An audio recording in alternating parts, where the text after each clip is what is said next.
दोस्तों नमस्कार, आप सभी का फिर से स्वागत है हमारे YouTube चैनल में। दोस्तों आज की इस वीडियो में बात करने वाले हैं आरगवत के बारे में। आरगवत जो BMS second year major drugs में एक प्रमुख ड्रग है। तो BMS सेकेंड ईयर की सिलेबस को कवर अप करते हुए आज हम आरगवत के बारे में बात करेंगे। तो वीडियो के साथ आप अंत तक ज़रूर बने रहिएगा। आरगवत जिसका बॉटनिकल नाम है कैसिया फिस्टुला और इसका जो फैमिली है वो है लेग्यूमिनेशिए। अब इसकी पर्याय की बात करें तो इसका जो पर्याय है वो कुछ इस प्रकार है। सबसे पहला पर्याय है इसका आरगवद। आरगवद इसको इसलिए कहा जाता है क्योंकि ये जो है रोगों को नष्ट करती है, रोगों का वध करती है, इसलिए इसको आरगवद कहा जाता है। साथ ही साथ इसको आर्यवत कहा जाता है। आर्यवत इसको इसलिए कहा जाता है क्योंकि ये मल को बाहर निकालती है, मलों का निष्कासन करती है। कॉन्स्टिपेशन में, विबंध में इसका मुख्यतः इस्तेमाल किया जाता है।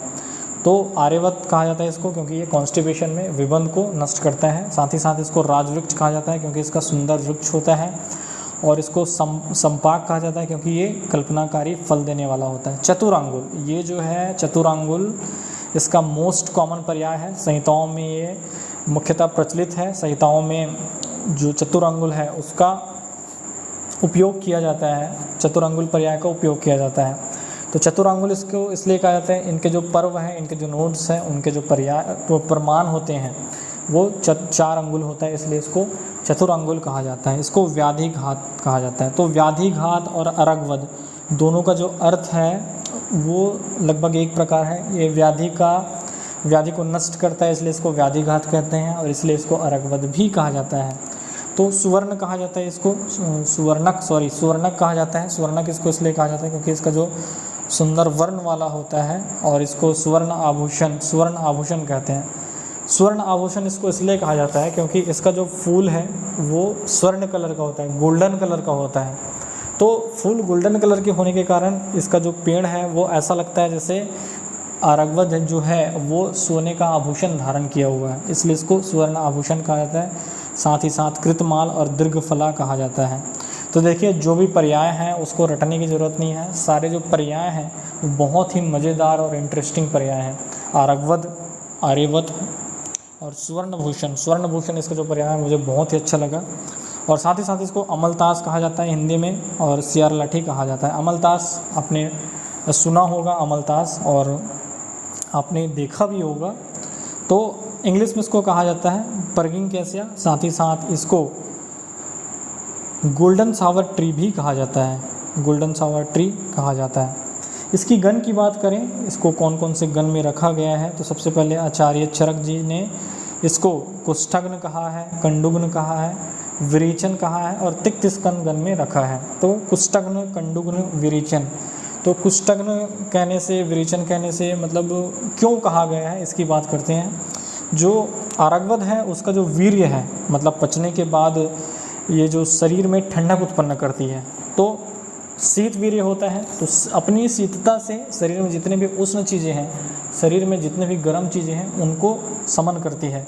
और शरीर में गर्म चीज़ क्या होता है? पित्त। तो पित्त की चिकित्सा किसके द्वारा की जाती है? विरेचन के द्वारा की जाती है। विरेचन के द्वारा की जाती है, इसलिए इसको आचार्य चरक जी ने विरेचनो पग कहा है, विरेचनगण में कहा है। और कंडू मतलब इचिंग और कुष्ठ, ये जो कंडू, ये जो चर्म रोग है, ये किनके कारण होता है? पैप्तिक विकार के कारण होता है। तो इसलिए इसको कंडुग्न, और कंडुग्न मतलब कंडू को नष्ट करने वाला, कुष्ठ को नष्ट करने वाला, इसलिए इसको कुष्ठग्न कहा गया है। तिक्त स्कंद, इसका जो रस होता है वो तिक्त होता है, इसलिए इसको तिक्त स्कंद कहा गया है। साथ ही साथ आचार्य सुश्रुत जी ने इसको आरगवद आदि गण में और स्याव आदि गण और अधोभागहर कहा गया है। अधोभागहर जो है उसको आप विरेचन से रिलेट कर सकते हैं। विरेचन में है वो दोषों का निष्कासन अधोभाग मतलब गुदा द्वारा होता है, इसलिए इसको अधोभागहर कहा गया है। स्वरूप जैसा कि आप देख रहे हैं इमेज में, स्वरूप इसका जो लंबा वृक्ष होता है, इसके जो फूल होते हैं वो गोल्डन कलर का होता है, स्वर्ण कलर का होता है। इसका फल लंबे लंबे होते हैं, इसलिए इसको दीर्घ फल कहा जाता है। तो वृक्ष, इसका जो वृक्ष होता है 25 से 30 फीट ऊंचा वृक्ष होता है। और साथ ही साथ उत्पत्ति स्थान की अगर बात करें तो यह समस्त भारतवर्ष में पाया जाता है। समस्त भारतवर्ष में पाया जाता है। रासायनिक संगठन की बात करें तो इसकी जो फल मज्जा है उसमें एंथ्राक्विनोन, शकरकरा आदि पदार्थ पाए जाते हैं। गुण की बात करें तो इसका जो गुण है वो गुरु है, मतलब ये हैवी है, शरीर में भारीपन उत्पन्न करता है, मृदु है, सॉफ्ट है और साथ ही साथ स्निग्ध है, स्निग्ध होती है। इसकी जो रस होती है वो मधुर होती है और विपाक भी मधुर होता है। और जो इसका वीर्य है बहुत ही इंपॉर्टेंट चीज़ है। वीर्य आपको याद रहता है तो बहुत सी और चीज़ें आपको ऐसे क्लियर हो जाती है, जैसे उसका प्रयोग किन किन चीज़ों में किया जाएगा। तो वीर्य आपको पता है तो इसके जो प्रयोग हैं उनको आप आसानी से लिख सकते हो। दोष प्रयोग किन किन चीज़ों में इसका उपयोग किया जाता है उसको आप आसानी से लिख सकते हो।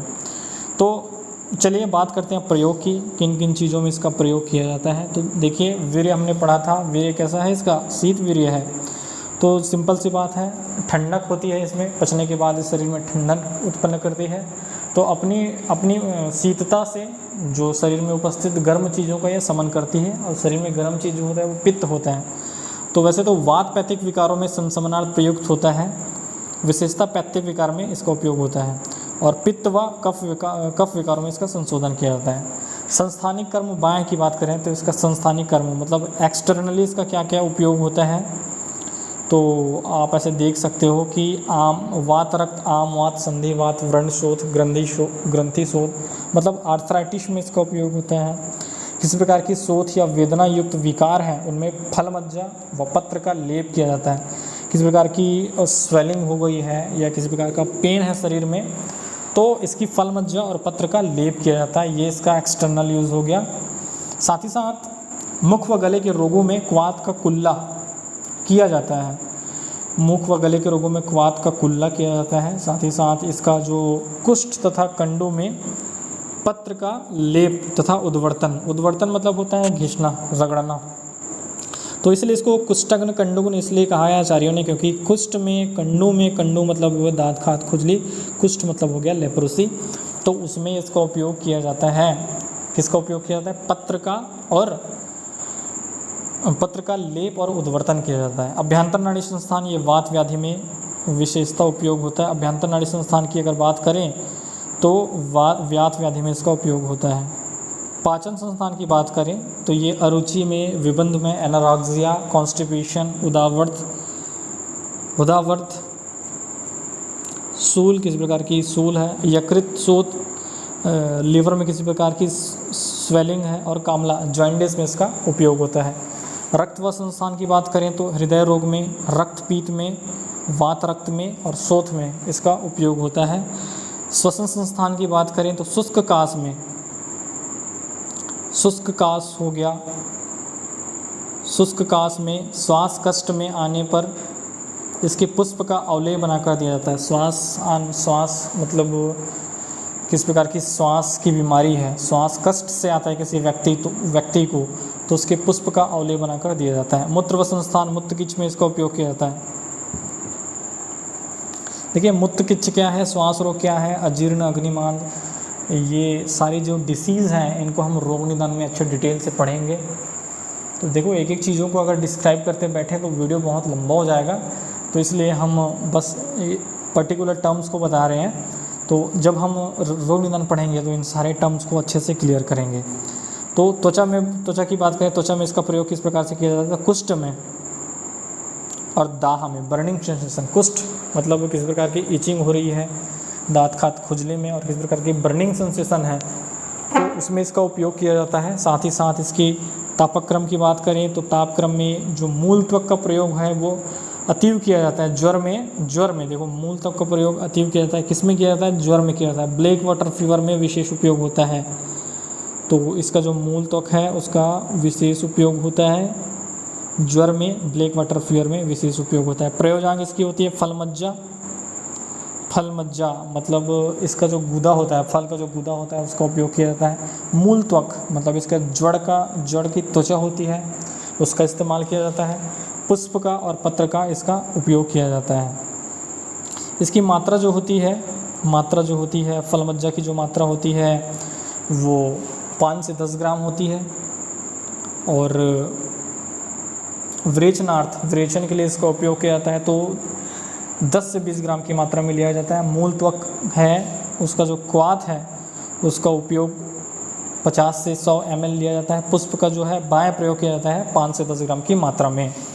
विशिष्ट योग की बात करें तो विशिष्ट योग में इसका आ जाएगा अरगवद आदि तेल, अरगवद तेल, अरगवद आदि लेह और अरगवदारिष्ट। अरगवद लेह कल्पना क्या होती है, अरिष्ट क्या होती है, इन सभी को हम भेषज कल्पना जब पढ़ेंगे तो उसमें डिटेल से जानेंगे। तो इस प्रकार से इसका विशिष्ट योग होता है अरगवदारिष्ट, अरगवद आदि लेह, अरगवद तेल। तो ये जो इमेज मैंने डाल रखा है ये अरगवद कपिला वटी, इसको एके वटी के नाम से भी जाना जाता है। तो अरगवद कपिला जो वटी है वो कॉन्स्टिपेशन में इस्तेमाल किया जाता है। तो इस प्रकार से दोस्तों अरगवद जो है वो कंप्लीट होता है। वीडियो आपको पसंद आई हो तो वीडियो को लाइक करिए, चैनल को सब्सक्राइब करिए और अपने दोस्तों के साथ इस वीडियो को शेयर करिए। धन्यवाद।